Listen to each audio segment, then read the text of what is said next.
नमस्कार मित्रों, मैं सूर्य सिंह चौहान आपके अपने चैनल सूर्यवंशम ज्ञान सागर में आपका स्वागत करता हूं। और करंट अफेयर्स की जो सीरीज है वो मैं आपके लिए लेकर के आया हूं। आइए देखते हैं मित्रों। एनसीईआरटी को डीम्ड विश्वविद्यालय का दर्जा दिया गया है। अगर आपसे पूछा जाता है प्रश्न पत्र में कि डीम्ड विश्वविद्यालय का दर्जा 2023 में किसको दिया गया है मित्रों, तो वो है एनसीईआरटी को।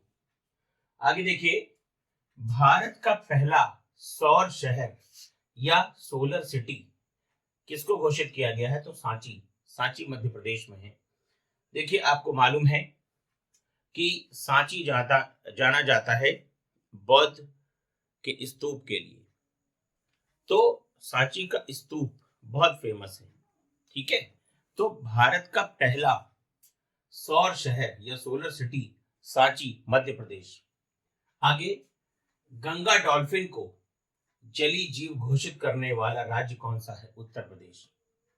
तो गंगा डॉल्फिन को, देखिए, गंगा डॉल्फिन को सूस भी कहा जाता है। सूस यहां पर मैं आपको लिख देता हूं। सूस ये स्थानीय नाम है, इसको स्थानीय भाषा में सूस कहा जाता है। तो गंगा डॉल्फिन को जलीय जीव घोषित करने वाला राज्य कौन सा है, उत्तर प्रदेश। सरस्वती सम्मान 2023 ये मित्रों के बिरला फाउंडेशन का पुरस्कार है और 2023 के लिए दिया गया है शिव शंकरी को। ये तमिल लेखिका है।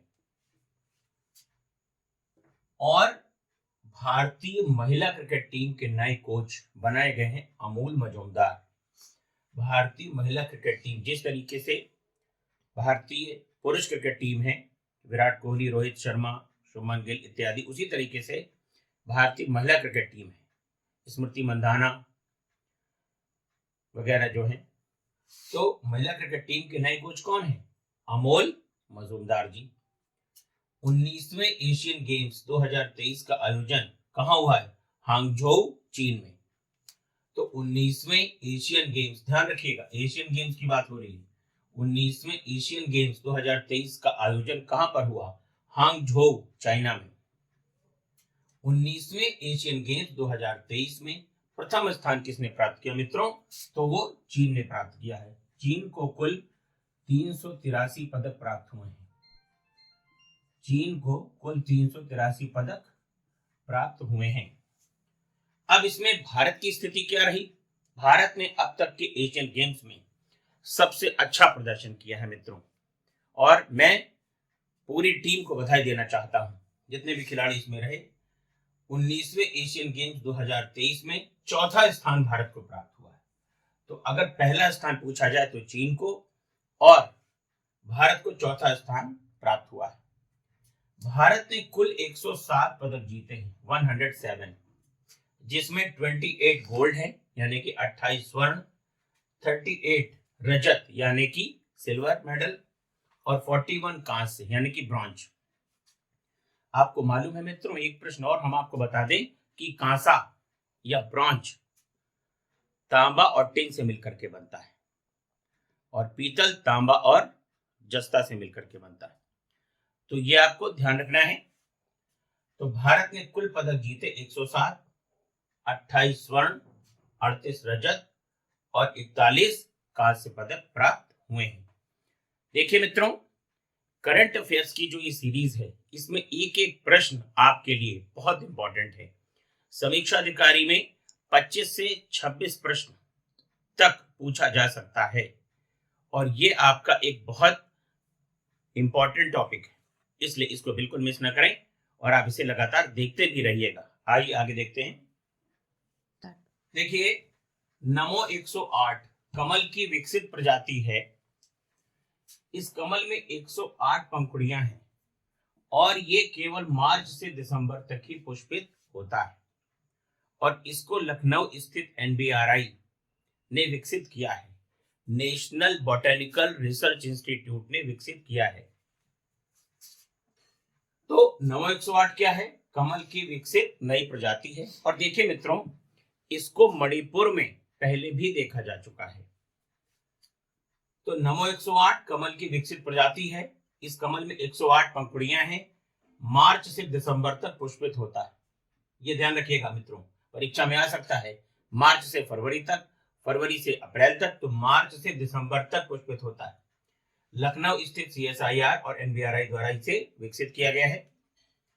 53वां दादा साहब फाल्के पुरस्कार 2021 अभिनेत्री वहीदा रहमान को। तो 53वां दादा साहब फाल्के पुरस्कार 2021 किसको दिया गया है? फिल्म अभिनेत्री वहीदा रहमान जी को। अब यहाँ पे इन दोनों पुरस्कारों में एक छोटा सा अंतर है। दादा साहब फाल्के अंतरराष्ट्रीय पुरस्कार, जब अंतरराष्ट्रीय लग करके आएगा तो ये पुरस्कार बदल जाएगा। 2023 के लिए दिया गया है अभिनेत्री रेखा को।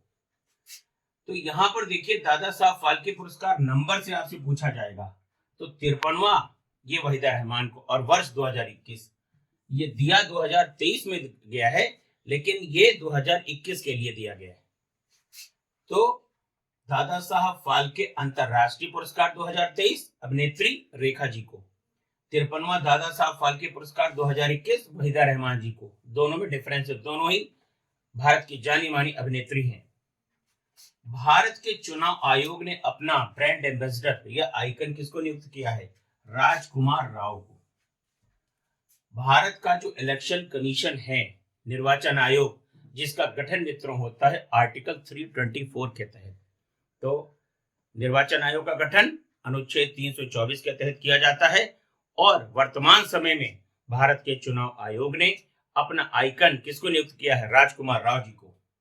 नए संसद भवन में राज्यसभा की थीम क्या है? किस मॉडल पे आधारित है? तो ये कमल इसकी थीम है, कमल के आकार का बना है। नए संसद भवन में लोकसभा की थीम क्या है? मोर। इसको बहुत अच्छे से याद रखिएगा मित्रों।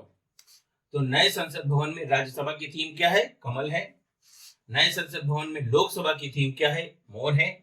नए संसद भवन के मुख्य वास्तुकार विमल पटेल, इनको पद्मश्री से भी नवाजा जा चुका है।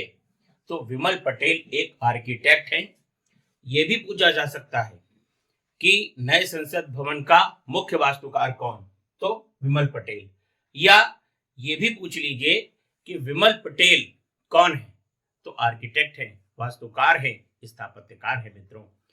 इस तरीके के बेहतरीन प्रश्नों की सीरीज हम आपके लिए लेकर के आ रहे हैं। अभी नहीं तो मित्रों कभी नहीं।